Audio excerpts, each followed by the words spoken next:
꿀팁과 악마당의 인서트 코인! 자, 지난 시간에는 저희가 POS라는 또 다른 합의 알고리즘에 대해서 배워봤죠. 네, 맞습니다. 간단하게 POS가 뭐였는지 한번 설명해 주실 수 있을까요? 먼저 POS는 프루프 오브 스테이크의 약자죠. 즉 프루프 오브 스테이크, 지분을 많이 가진 사람이 블록 생성 권한이 훨씬 유리하게 가져가는 걸 말합니다. 네, 그래서 작업 증명과는 다른 또 다른 어떤 합의 알고리즘에 대해서 배워봤었고, 이번 시간에는 프라이빗 블록체인 그리고 퍼블릭 블록체인이라는 용어들을 여러분께서 많이 들어보셨을 텐데 그 부분에 대해서 오늘 한번 집중적으로 한번 파보려고 합니다. 네. 자, 그럼 악마당님, 프라이빗 블록체인, 퍼블릭 블록체인 이 용어들이 과연 어떤 의미들인가요?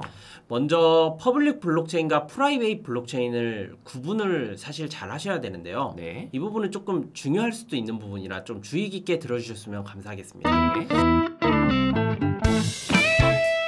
그럼 먼저 이제 프라이빗 블록체인을 설명하기 전에 퍼블릭 블록체인에 대해서 조금 설명을 하고자 해요. 네. 저희가 흔히 알고 있는 비트코인 그리고 이더리움 이제 이런 코인 종류들, 즉 메이저 코인들은 다 퍼블릭 블록체인이에요. 네. 즉 퍼블릭 블록체인의 가장 중요한 이슈는 모든 노드들이 블록 생성 권한에 참여할 수 있어야 돼요. 네. 그러다 보면 비트코인이나 이더리움은 쓰는 사람이 엄청 많을 거 아니에요. 그렇죠.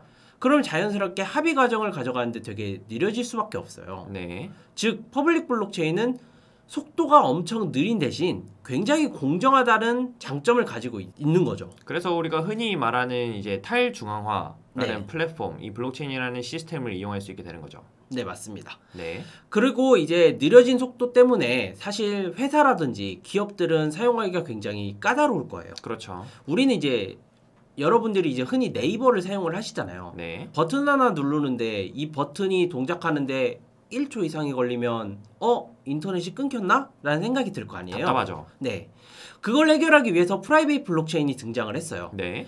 즉 속도가 궁극적으로 느린 이유가 아까 제가 설명했던 노드 수가 많기 때문이잖아요. 네. 블록 생성 권한에 참여하는 노드를 줄이고 신뢰는 그대로 가져가면서 즉 속도를 잡을 수 있는 블록체인을 만들자라는 게 프라이빗 블록체인이 탄생하게 된 원인입니다. 그러면은 이 프라이빗 블록체인이란 거는 완전히 탈중앙화되지 않았다고 볼 수도 있겠네요. 네, 맞습니다. 실제로 프라이빗 블록체인에 사용되고 있는 리플이나 스텔라루멘 같은 걸 조금 살펴보자면 네. 리플은 이제 블록 생성 노드 수가 정해져 있어요. 리플랩스라고 선정된 유니크 노드 리스트에 들어간 노드들만 참여가 가능한 거죠. 네. 그래서 리플로 전송을 하다 보면 굉장히 빠르다는 걸 실제로도 알 수가 있습니다. 그렇죠. 전송하는데 한 3초 정도 걸리던가 그렇더라고요. 네, 맞습니다. 스텔라루멘도 마찬가지고요. 네. 근데 이제 문제는 이렇게 노드 수를 정하다 보니까 우리가 흔히 비트코인 하면 51% 공격이 굉장히 취약하다고 들었잖아요. 그 비잔틴 문제랑 네, 맞습니다. 관계되는 거죠. 네. 자, 비트코인 한번 생각을 해봅시다. 물론 뭐 지금으로 따지면 이제 10만 명이 넘게 참여하고 있을 텐데 노드가 네. 뭐 10만 명이라고 너무 적겠죠. 실제로 보면 한 100만 명, 200만 명 뭐 이 정도 참여하고 있을 것 같은데 네. 200만 명 중에 51% 공격을 하려면 최소 100만 명 이상 가져가야 되잖아요. 그렇죠. 근데 리플은 리플랩스에 참여한 노드 수가 100개가 채 안 돼요. 즉 50개만 공격하면 얘는 박살이 나겠죠. 탈중앙화 깨지는군요. 네, 맞습니다. 대신 속도는 얻은 거죠. 그러면은 네. 이제 리플 같은 경우에는 이제 뭔가 금융 쪽으로 이제 쓰이는 어떤 결제 이런 식으로 쓰이는 코인이라고 알고 있는데, 네, 맞습니다. 그럼 그 부분에서 이제 신뢰를 잃을 수도 있는 부분이겠군요. 그렇죠. 일반적으로 생각을 하면 그렇긴 한데 그 노드를 가지고 있는 게 전부 은행이라는. 또 다른 문제. 네, 맞습니다. 지금 우리가 은행에다가 돈을 맡기잖아요. 네. 한국에 사실 은행이 몇 개나 있나요? 1금융권이나 2금융권만 하면 10개가 채 안 되는 걸로 알고 있는데 넘을걸요? 넘나요? 네. 제가 정확하게 은행 수는 세진 않아서. 네. 어쨌든 저희가 흔히 알고 있는 은행을 다 셌을 때 뭐 우리은행, 기업은행, 신한은행, 카카오뱅크 이런 은행들이 노드라고 치면 그 노드를 신뢰할 수 있다라면 저는 프라이빗 블록체인도 쓸 수 있다. 네, 뭐 그렇게까지 생각해 볼 수 있을 것 같습니다. 그래도 여전히 조작 가능성에 대한 부분은 배제할 수 없는 것이라고 생각을 할 수 있겠고요. 네, 맞습니다. 그리고 이 블록체인이라는 시스템을 처음에 구현한 이 사이퍼펑크라고 하는 족속들이 처음에 자기네들이 어떤 이런 목적? 과는 네. 많이 위배되는 부분이 아닌가라는 생각이 들거든요. 네, 맞습니다. 사이버펑크는 실제로 본인들이 되게 해커였잖아요. 네. 이제 해커다 보니까 얘네들이 제일 두려워했던 거는 어떤 시스템 해킹이 아니었어요. 이제 여러분들이 해킹이라고 하는 거는 누가 내 거 컴퓨터에 침입을 하는 해킹을 주로 떠올리잖아요. 그렇죠. 근데 사실 이런 종류의 해킹은 굉장히 보안점만 좀만 생각을 하면 막을 수 있는 해킹이었어요. 네. 사이버펑크 입장에서는. 네. 왜 본인들이 해커였기 때문에.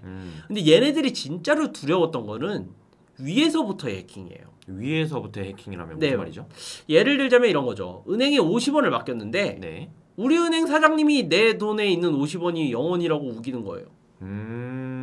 네. 즉 여러분들이 국회의원을 뽑아놓고 국회의원들이 법을 만드는데 믿을 수 없는 문제가 발생을 하잖아요. 약간 지위를 가지고 갑질을 하는 건가요? 네, 맞습니다. 사이버펑크가 두려워하던 거는 그런 거였어요. 네. 그래서 그런 것들을 막기 위해서 블록체인의 보안은 시스템 해킹을 안 당하는 보안이 아니라 네네. 모두가 공정하게 얼만큼 가지고 있는지를 파악하는 장부 보안을 먼저 설계를 했던 거예요, 얘네들은. 네.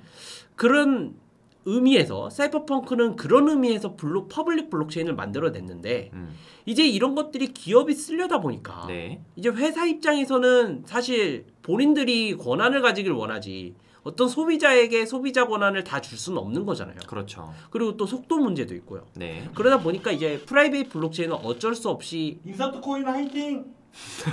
인서트 코인 화이팅! 인서트 코인 화이팅! 인서트 코인 화이팅! 대표님이 저희를 응원하는 소리를 내주셔서 정말 감사합니다, 여러분. 네, 방송 도중에. 네. 어쨌든 그래서 기업들이 사용하기에 조금 문제가 있는 게 퍼블릭 블록체인이었다. 그래서 어쩔 수 없이 기업들은 사이버펑크들이 가지고 있는 이런 철학을 변경할 수밖에 없었다.